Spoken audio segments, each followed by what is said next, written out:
una ciudad enorme, enorme, enorme, parte industrial, pero es un puerto muy grande, tan grande como el otro puerto de Japón que se llama Yokohama, que es el puerto de Tokio.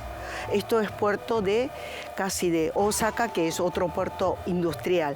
Ya Japón empezaba a exportar muchas cosas. Acá en la Argentina entraba un montón de, no sé, un montón de cosas.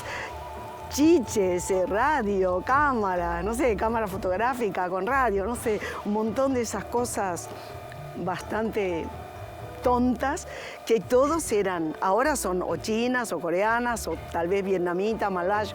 En ese momento, todas cuantas cosas entraba decía Made in Japón, porque era la época que juguetes incluso había de plástico, autitos, pero ya Japón empezaba a exportar muchas cosas. Yo me acuerdo que atrás de mi edificio estaba la acería, una acería enorme que se llama Acería Kobe, que ya después lo tuvieron que sacar porque eso era una fuente de contaminación terrible. Pero claro, estaba el puerto, ese puerto muy grande y todo salía por ahí, ¿no? Osaka, que era una ciudad industrial, y Kobe, que también era industria, pero más que nada tenía un puerto enorme y por ahí entraban y salían muchos barcos. Yo también salí por ahí.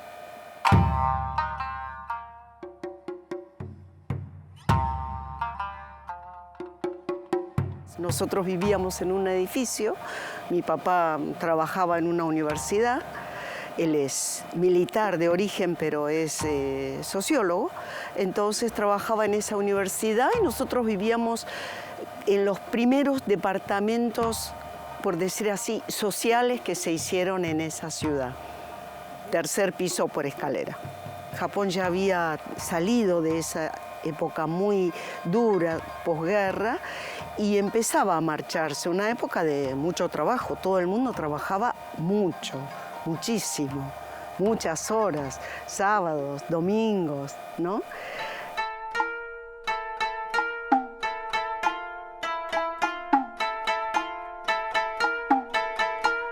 Mi papá fue militar de Segunda Guerra Mundial, él estuvo en los lugares más peligrosos, todo fue peligroso, pero hubo puntos muy peligrosos, y él es el último lugar que le tocó estar es Guadalcanal, la isla de Guadalcanal, donde se libra una de las batallas más sangrientas y donde, bueno, él tenía grado, él era coronel, o sea que tenía cierto grado, cierta responsabilidad, y ellos estuvieron más de un año abandonado en las buenas de Dios porque Japón toda esa parte lo dio por perdido y nunca más mandaron nada, ni aviones, ni barcos, ni nada. Así que él se sintió como muy abandonado y cuando vuelve a Japón después de la guerra, tampoco hay reconocimiento hacia ellos, ¿no? Era esconderlos, denostarlos.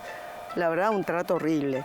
Y él estaba muy enojado con el gobierno de Japón. Entonces dijo, yo me quiero ir de este país, yo no me siento reconocido. Y ahí empezó a buscar los lugares por donde se podía emigrar. Y le voy a dar un detalle, era una época que los soldados que habían vuelto de la guerra y que ya estaban en la sociedad no estaban sido ni aceptados ni incorporados. Así que yo tengo un recuerdo así muy vivo de las escalinatas de los subterráneos o de los trenes, soldados con cierta discapacidad, faltando un brazo o una pierna, con un tachito pidiendo limosna. Eso sí lo tengo muy presente.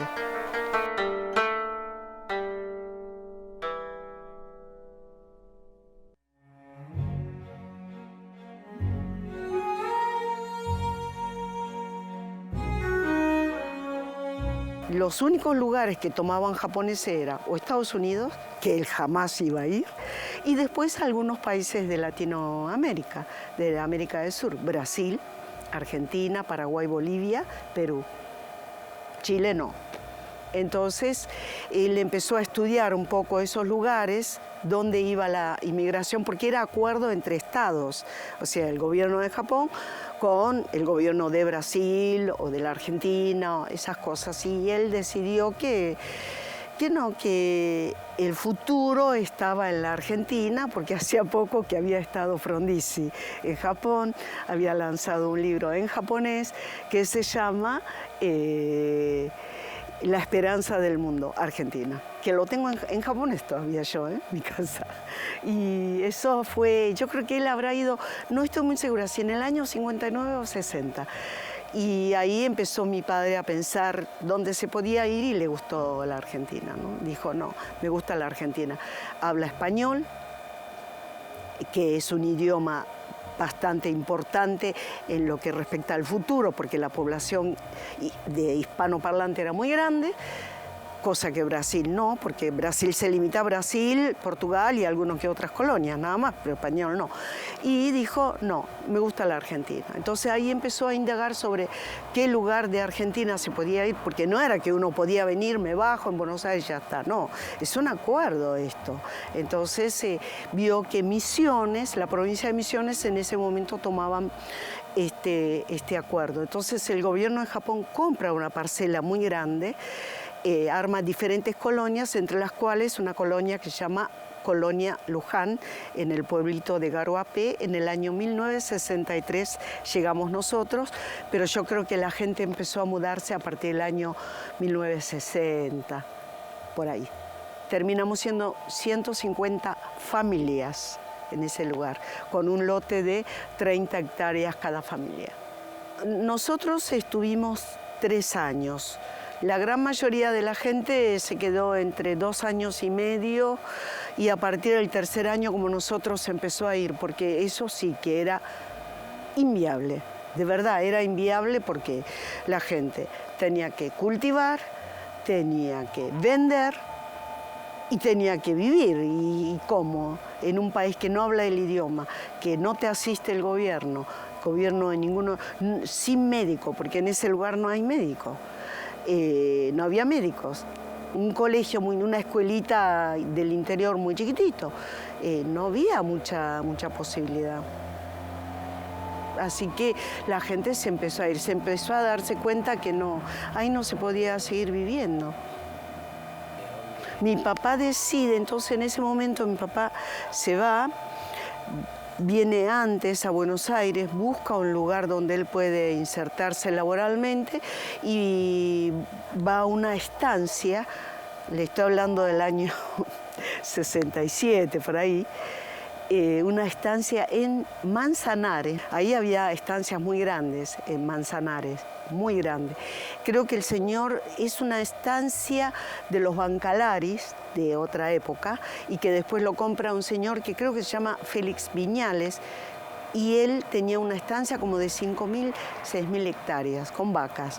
Pero él en ese momento decide hacer una quinta, una huerta, y también lo llama, hace un pedido por el periódico japonés local. Bueno, mi papá se aplica, lo toman y nosotros nos mudamos ahí. También de la estación de Manzanares, otros 4 kilómetros para adentro a la ribera del río Luján. Mi papá no estaba muy feliz ahí tampoco, no era, él hace todo un camino en la búsqueda de lo que a él le gustaba, ¿no? De su futuro, y ahí tampoco encontró mucho lo que a él le gustaba, no quería ser empleado. Es un gran problema esta gente que no quiere, que quiere ser emprendedor y no encuentra cómo, ni qué, ni todo eso. Así que de ahí nos mudamos, él se asoció con otro señor, Luis Guillón, en la provincia de Buenos Aires, cerca de Monte Grande, donde ponen un criadero de pollos. No era lo que él quería. Entonces ahí habremos estado como 1 año. Y ahí mi papá se enferma, entonces un amigo de él le presta una casa en Parque Pereira Iraola, ahí dentro del parque hay muchas casas quintas. Le dice, le presta una casa que era de él, de ese señor amigo, que ya vivía, me parece, en Japón, y ahí le presta la casa, una segunda casa que tenía, y le dice, bueno, si querés quedarte a vivir acá hasta que te recuperes, porque mi papá era asmático, y el clima de Buenos Aires le hacía Misiones le hizo malísimo por el clima, ese clima cálido, húmedo, lleno de polen, le hizo muy mal. Y Buenos Aires también le hizo muy mal. Entonces ahí nos quedamos a vivir unos cuantos años y ya el médico le dice ahí, usted se tiene que buscar otro lugar, que no sea este clima, porque a usted le hace muy mal.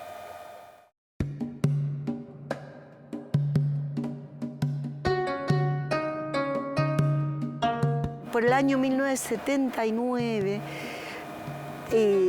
mi papá conoce a un señor japonés que a su vez lo presenta a este señor coreano, Moon, que es el que finalmente la Armanda lo lleva acá al invernadero.